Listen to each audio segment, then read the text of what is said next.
Nagharap sa isang restricted bilateral meeting sina Pangulong Duterte at Chinese President Xi Jinping. Hindi dinetalye ang napag-usapan ng dalawang heads of state pero posibleng natalakay raw ang naging takbo ng relasyon ng Pilipinas at China sa nakalipas na 7 buwan. Nag-alok din ang China ng loan o pautang para sa pagbili ng defense equipment ng Pilipinas. Pero hindi pa raw nagko-commit dito ang ating bansa. Live mula sa Beijing sa China, may report si Sandra Aguinaldo. Sandra? Yes, Jessica, dumalo nga itong si Pangulong Duterte sa Belt and Road Forum dito po sa Beijing, China. At ito po ay dinaluhan din ni Chinese President Xi Jinping at Russian President Vladimir Putin. Matapos ang courtesy call kay Pangulong Rodrigo Duterte ng mga opisyal ng ilang malalaking kumpanya sa China, mismong si Chinese President Xi Jinping naman ang nakipagpulong sa kanya kaninang hapon. Posibleng napag-usapan daw sa restricted meeting ang relasyon ng China at Pilipinas mula nang huling magkita ang dalawang Pangulo noong Oktubre ng nakaraang taon. To expedite the different agreements that were signed last October, particularly in the field of economics and particularly the infrastructure projects.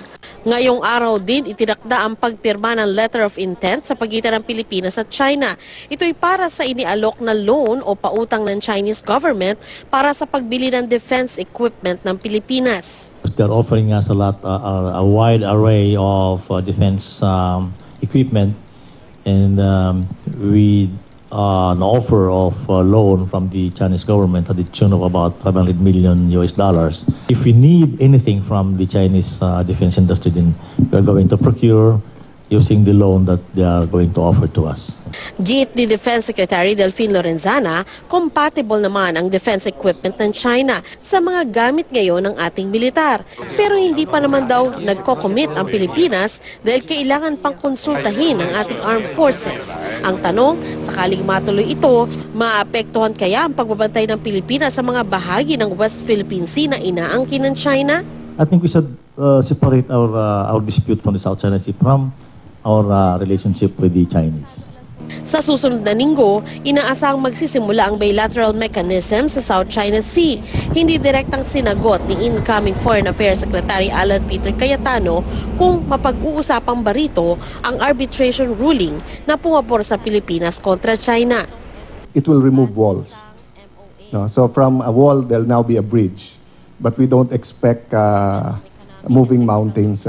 The main goal, initial goal, is development, stability, and peace in our region. Nagpaliwanag din si Cayetano kaugnay ng sinabi ng bagong talagang special envoy na si dating Speaker Jose de Venecia Jr. kaugnay sa mungkahin niyang pagtutulungan ng Pilipinas, China at Vietnam sa pagdevelop ng Spratleys. Sabi ni de Venecia, ito'y para maiwasan ang sigalot sa rehiyon.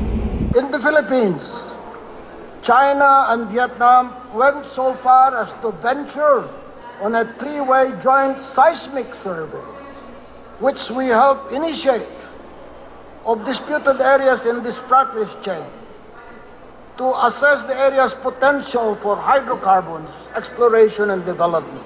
Hindi ibig sabihin na yun ang direksyon ng gobyerno natin because we are bound by the Constitution and our own laws. Before the government even considers it, we have to see a framework that fits within our Constitution. Sinabi ni de Venecia ang kanyang mungkahi sa Belt and Road Forum for International Cooperation. Dinaluhan ito ni Pangulong Duterte kasama ang 28 iba pang pinuno ng iba't ibang bansa. Hindi nakadalo ang Pangulo sa opening pero nakarating siya sa gala dinner kasama ang kanyang partner na si Hanelet Avancenia. Sinalubong siya ni President Xi sa Beijing Opera House. Sa hapunan, katabi naman ni Pangulong Duterte si Russian President Vladimir Putin. Ayon sa Administrasyon Duterte, malaking tulong sa ating bansa ang Belt and Road Initiative ng China. Layunin nitong pagtibayin ng kooperasyon ng mga bansa sa pamamagitan ng pagtatayo ng mga infrastruktura sa lupa at dagat. Ang gusto raw mangyari ng China ay tutulong sila sa pagtatayo ng mga infrastruktura para nang sa ganon ay maging konektado sa isa't isa ang mga bansa. Pero pangamba ng ilang eksperto, hindi raw kaya mabaon naman sa utang ang ilang mga bansa, gaya ng Pilipinas. Pero kumpiyansa raw ang ating gobyerno.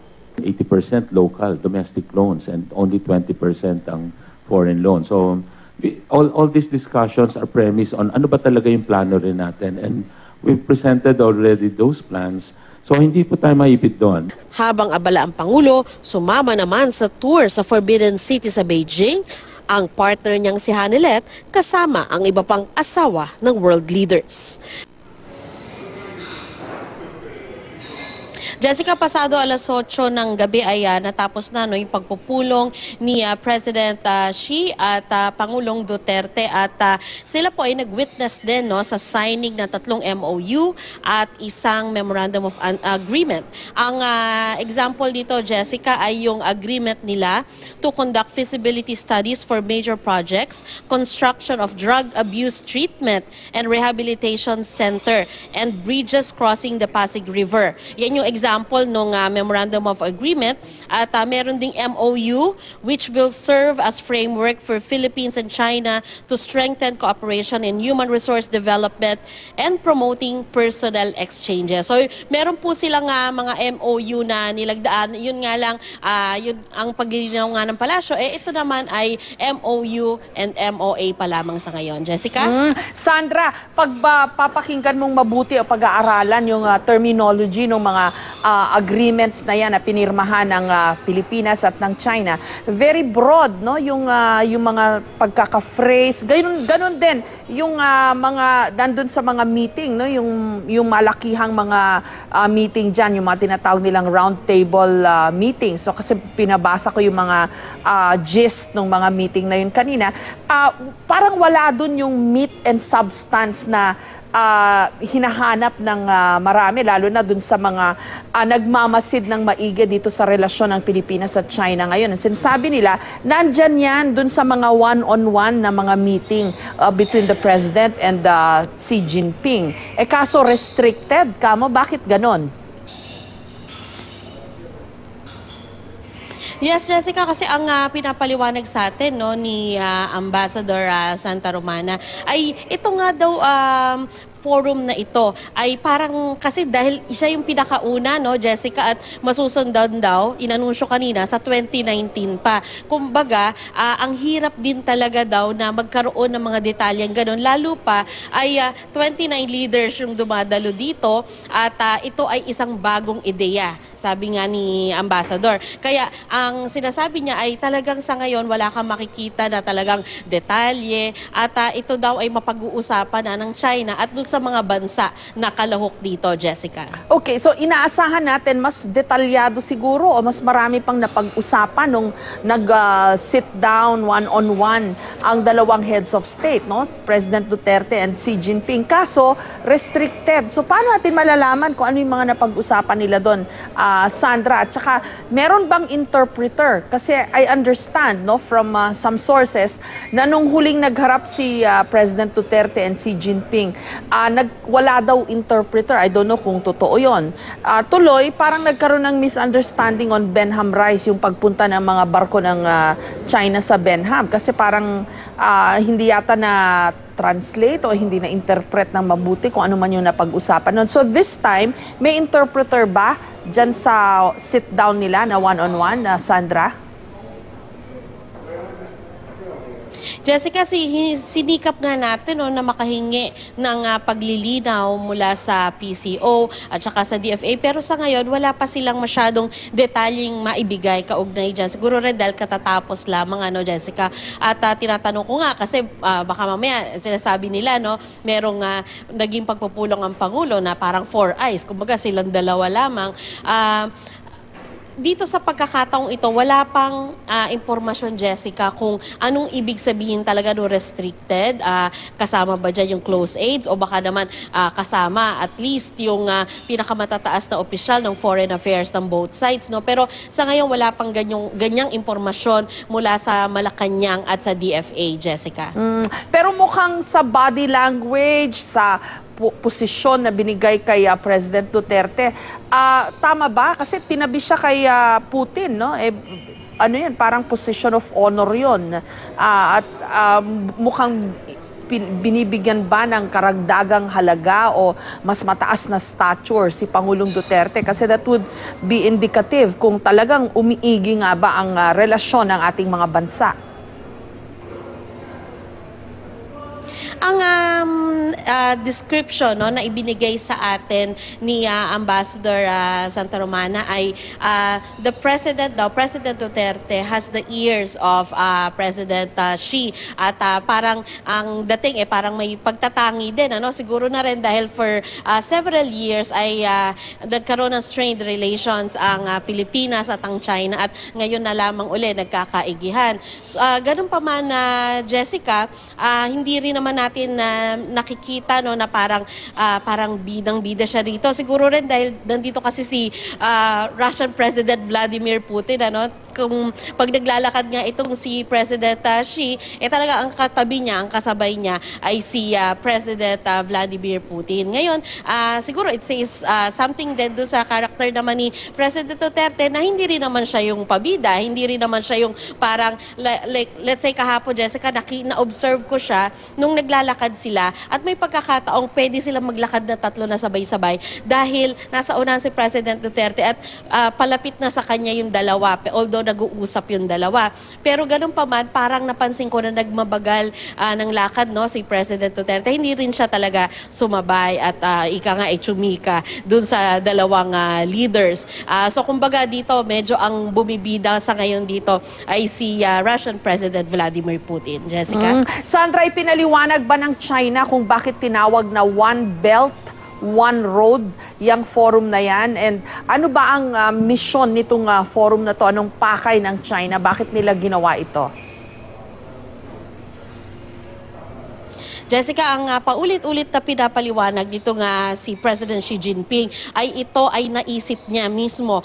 Bilang ang naisip daw niya talaga na inspirasyon ay yung tinatawag na Ancient Silk Road. Kung ano man yung